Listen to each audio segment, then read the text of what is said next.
German, we'll be just continuing with two more speakers, then breaking for lunch. So, ladies and gentlemen, before I call out the next speaker.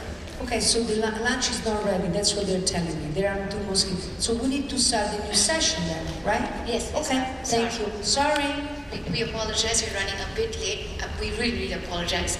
Ladies and gentlemen, for all the people who have signed up for the roundtable sessions, Narendra Kumar and Ash Alibai is going to be. So please go and attend those sessions if you've signed up for that. And now I'll be calling our next speaker who will be talking on sustainable beings. We have with us Thomas Lazzarini, who is a senior private client, personal stylist at Farfetch, where he specializes in styling and fine jewelry and watches sourcing. With an expertise in design, luxury goods, consumer behavior and sales, he has studied product and industrial design at Central St. Martin's in London. Prior to his current role, Thomas was the lead stylist for by appointment personal shopping in Harrods. So ladies and gentlemen, let's have a huge round of applause for Thomas Lazzarini. Very warm welcome, please. Right, hi everyone. Before I start talking, I wanted to connect to something that Paolo said earlier about the fact that we're not really here trying to teach anything to anyone, because I think we're all experts, we're all specialists in whatever we're doing. But today I just want to share with you my vision. I just want to tell you basically my understanding and then exchange ideas. So with this way we can all morph together and go through the process of metamorphosis at the same time. As you probably deduced by my surname, I am Italian, and thank you so much for your kind introduction. So yes, I have studied in London, and that's where I live and work nowadays. And I've been there for like 10 years. I come from a very small island in the Venetian lagoon called Murano, which some of you might know for the production of artistic glass. Because of my role as a personal shopper and a luxury creator, I am always in contact with boutiques, manufacturers, designers, and while at the same time, talking with all of my clients. And I believe that is actually my position, my role of mediator that brings me here today.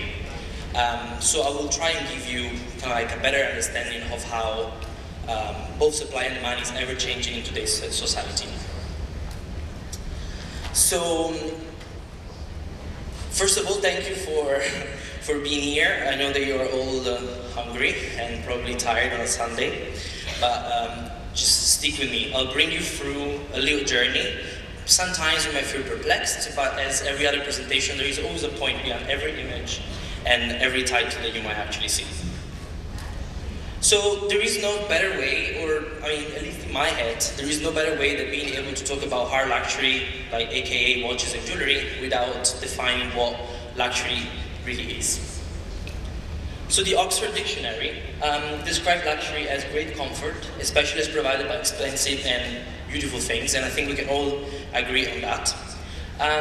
It says that it's something expensive that is pleasant to have, but it's not necessary, and something that gives you a lot of pleasure but cannot be done often. Of course, we can agree or disagree with some of these statements. But in fact, what does actually luxury mean for different people? In the people depicted in this painting by Van Gogh titled Potato Eaters, luxury must have been being able to rest after a long day spent underground mining. Their tired body finally resting, their cold hand peeling hot potatoes at the light of an oil lamp. And although we might take things for granted, water is something that it is considered luxury for a lot of people around the world.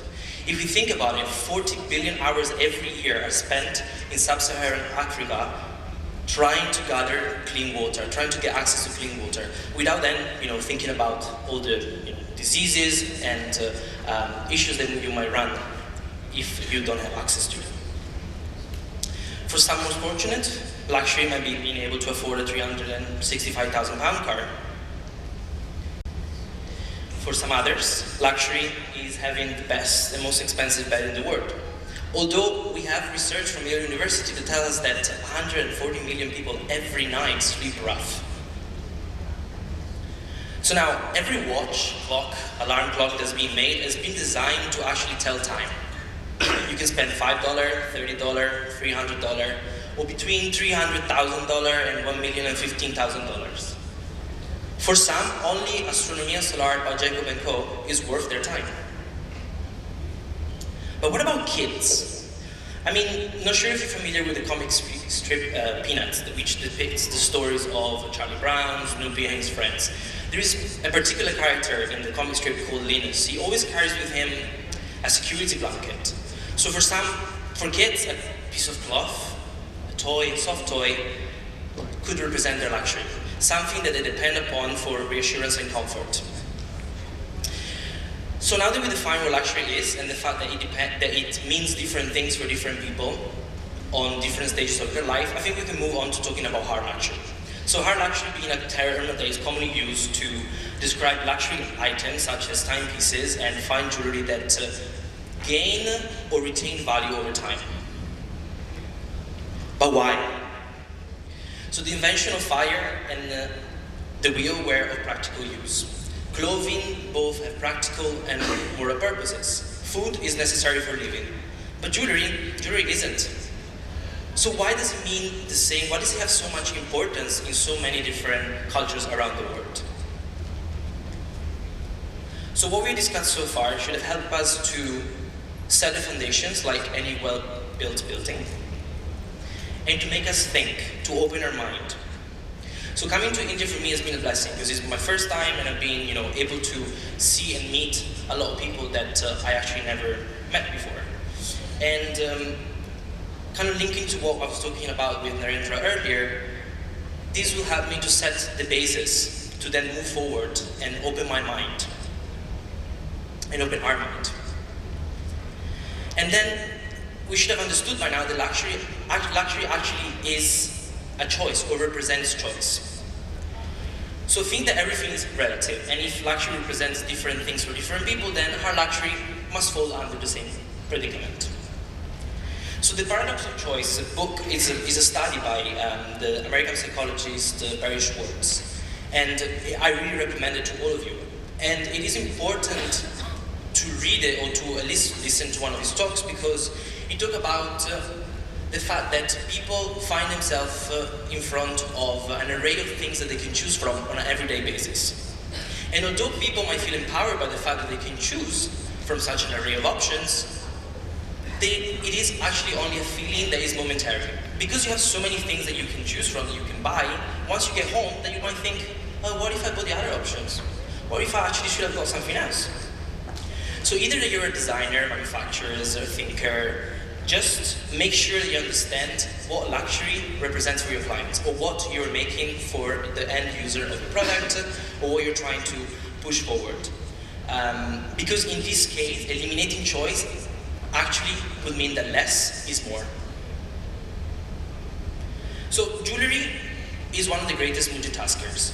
It is a trophy, a token of love, an indicator of status, and we've been wearing it for millennia now. And jewelry is a currency valued by all. But what defines something as precious?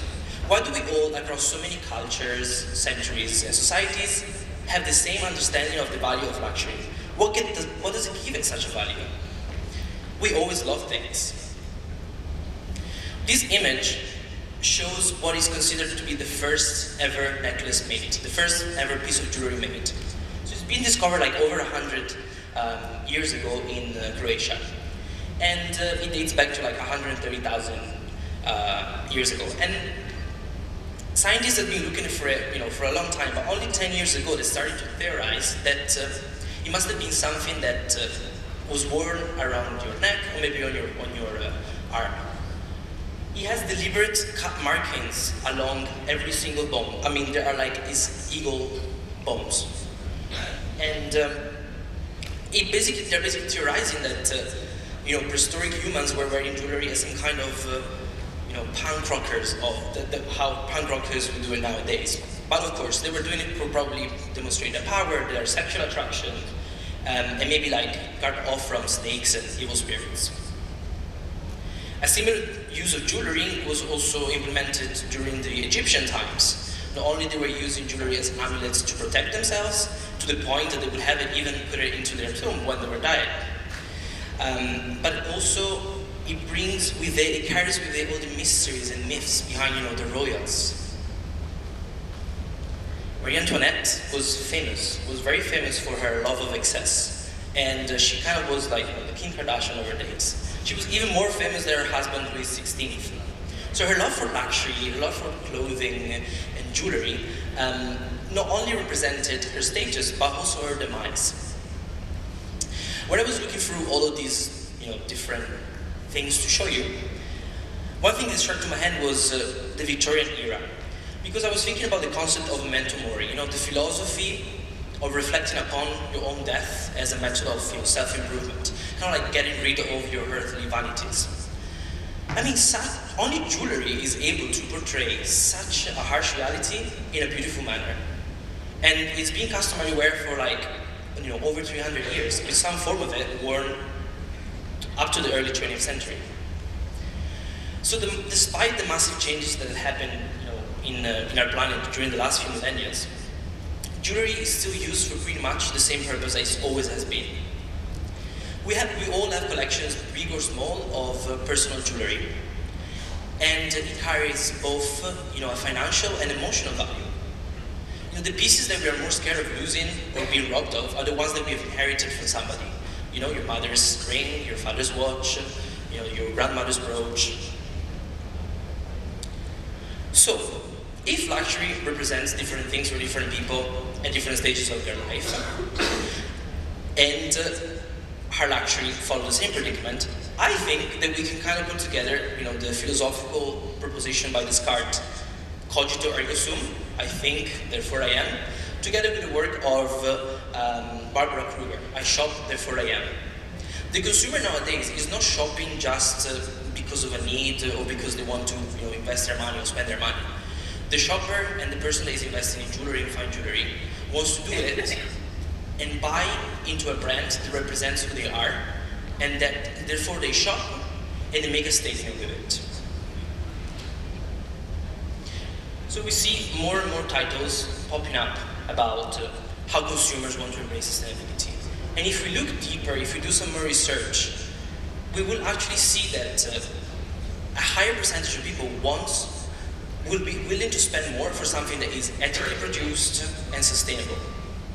So products that are marketed as sustainable, and they are actually really sustainable or ethical, will grow times faster of their counterparts that are not.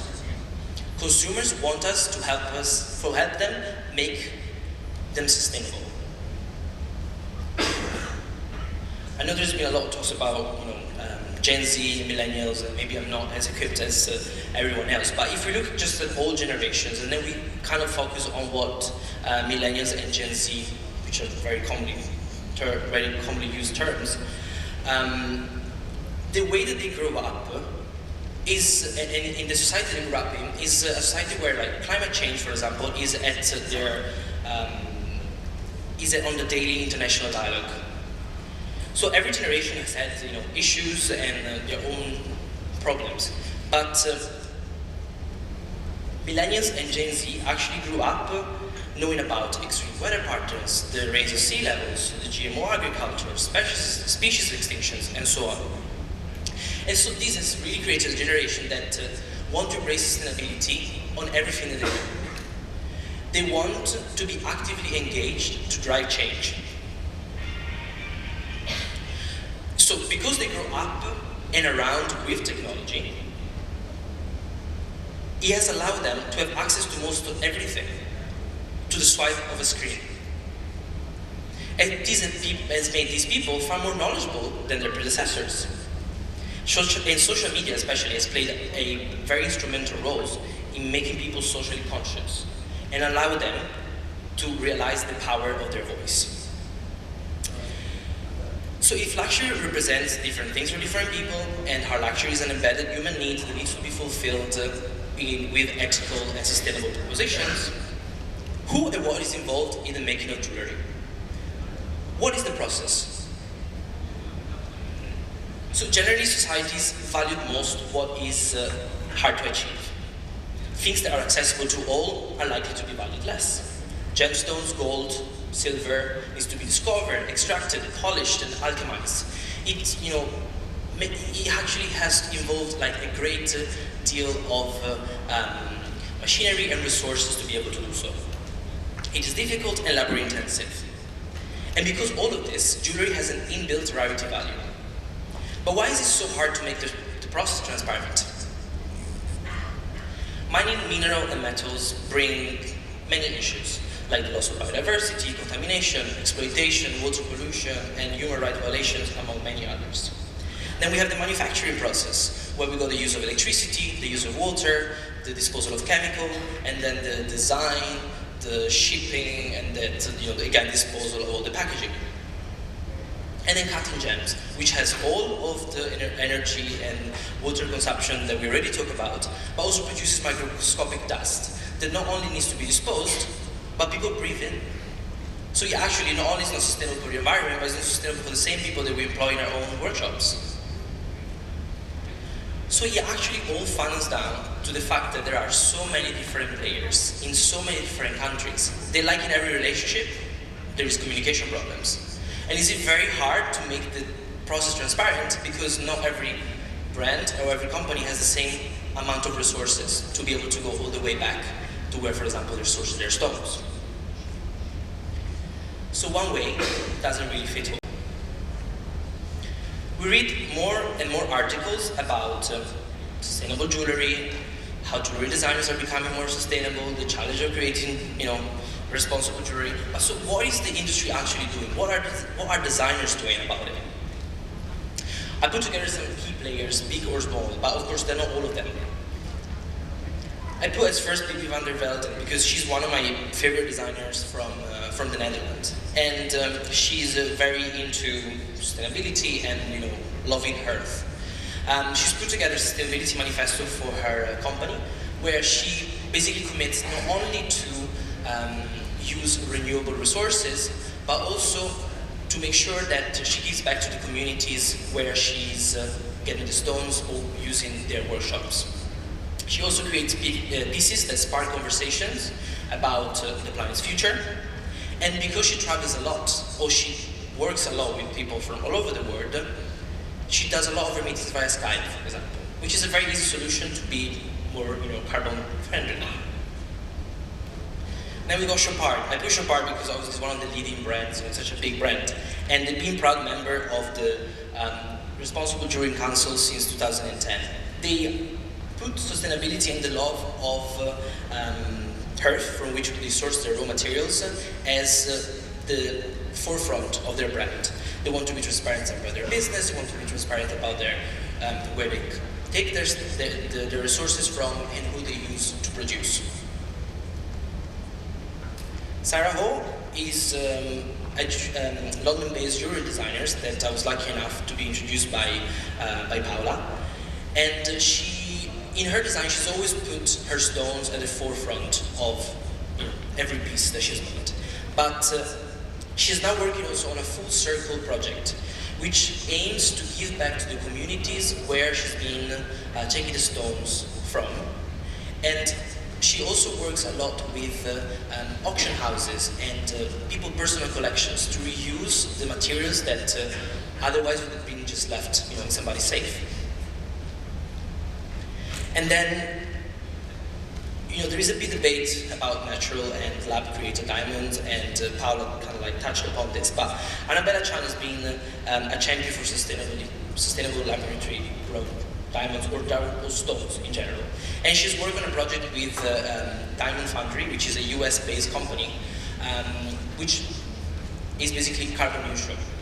So although you agree with it or you don't agree with it, depending on what you make and where you sources your stones or materials from, what I'm trying to say here is that there is many different ways of being sustainable or being sustainable for yourself and your brand. And it's all about actually educating your own clients. It's not all about making though. Susan Kaplan is a collector and antique dealer that is based in London. Since she was little, she's always been around markets trying to buy little things and getting deals. And then over time, she made this her business. She gives new life to pieces that otherwise would have been discarded off. And then I put the Gubelin Gem Lab here because I went to a talk in London with Gemfields, and I understood how hard it is actually to be able to understand where the raw materials come from. Somebody or the person that you buy from might tell you, oh yeah, it comes from a certain place, but then you're not sure about it. But there is no an identity carrier there, or if there is, it can easily be changed. Well, Gubelin Gem Lab has used a way of basically morphing DNA, and they use this microsphere of silica, and they spray them on the stones at the mine, which is mind-blowing for me. And what happens is that these particles, these spheres go into the cracks of the stone, and then even if the stone is polished or cut, you'll still be able to recover this data after many years. And it kind of like gives a completely new meaning. So all of this is to actually say that we can be part of something bigger. And I think I started this this journey from a very far perspective, but it is because I wanted to kind of like connect more emotionally with all of you guys. So now that our mind is open, and I think that either we are designing, manufacturing, thinking, or whatever, we always need to keep in mind that we always need to question ourselves with, what is the potential of our product, our service, and our business to actually solve a bigger societal need? And how do we infuse that purpose into every aspect of our organization? So there is no excuses. We need to do best until we know better. And then when we know better, we can do better. Thank you.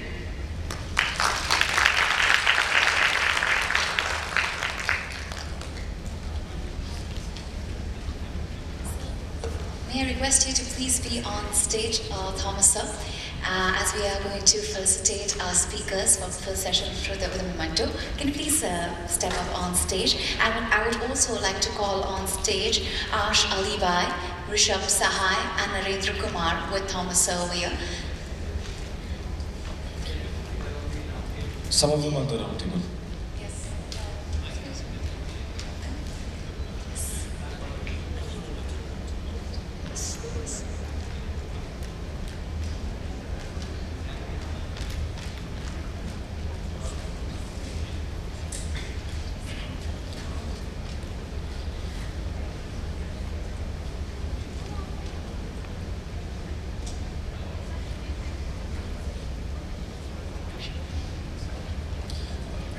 Meanwhile, can we ask one or two questions to Thomas? Would that be possible? Yeah. Yeah.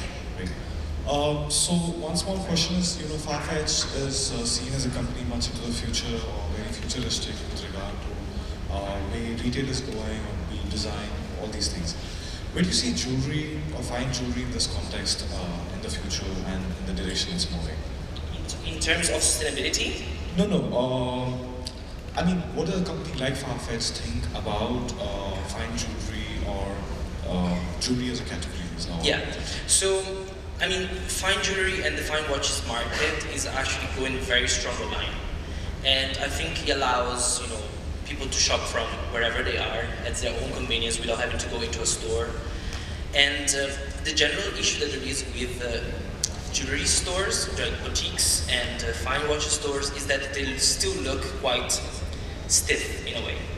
You might go to the door and there is a big guy at the entrance. You just feel intimidated, and I understand, and we all understand that there is the necessity for it, but I think it's more about the ambiance. You might feel comfortable once you get in, but it's actually much easier to just shop from your sofa. So companies online are investing a lot on pushing fine jewelry and fine watches because of that reason, because they know that, and also because it's much easier to make money selling something that is really expensive compared to like 400 t-shirts.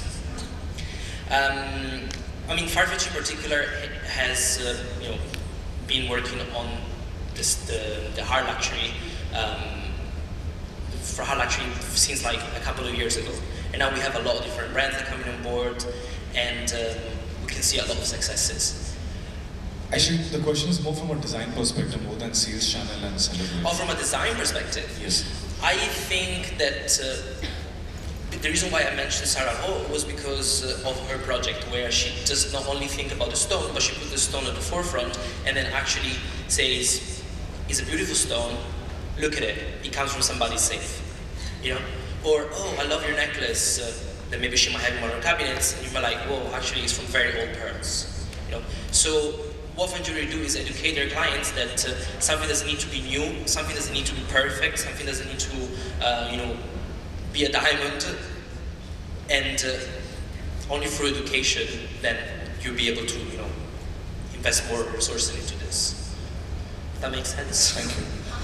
Actually, one of the, this is one a big phenomenon is like the upcycling, trend, which is like designers are kind of reinterpreting, pieces. So they're buying old pieces, dismounting it, and recreating pieces. So you especially, that you have such a great heritage in India, you might use the pieces the way they are, but you might decide to reinterpret the pieces that you inherited, or maybe you decide you bought and use one particular stone, old concept, old based, for your own new design and interpretation. I remember when I was very young, I would go to now vintage clothing, it's hot, but when I was a little kid, I was so much into fashion, I would go to street markets where they were like used clothes, because I didn't have much money, and I would use that concept base of the piece, and I would rethink about it around the essence of the piece,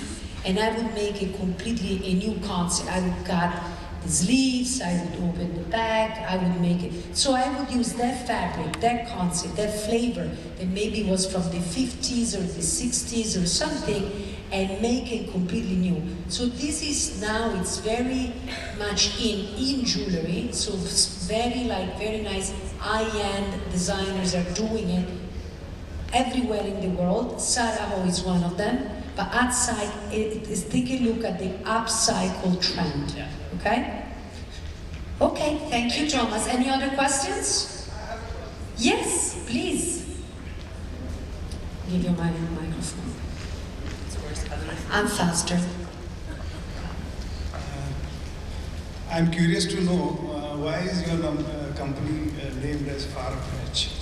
Because I believe it has to do something with the vision with which it was incorporated, but we would like to hear it from you. So the question is about where the name Farfetch comes from, right? Yeah, how the name originated, Farfetch. Yeah, so Farfetch was built for the love of fashion. And it's called that way because it is still today a platform that is linking boutiques to a main hub. So compared to other companies, like for example Net-a-Porter, Villa Perandi, etc., they might have their own buy. Farfetch has their own curation, but every piece comes from boutiques from all over the world. So it's the point of actually reaching to everywhere the boutique is based, without having any border limits, little bit like our society is working nowadays. And every product that you might purchase on the website then will come from the country or the option that is closer to your house. So that's a little bit around the name, really. Thank you. Thank you. And with Thomas, I would like to invite our speakers of the first session, Ash Alibai, Rishabh Sahai, and Narendra Kumar to please come on stage. And may I invite Mr. Milan Choksi, convener, promotions and marketing, GJEPC, to please felicitate our speakers. Ladies and gentlemen, let's have a thunderous round of applause for our top leaders, please.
pleasure. Thank you so much.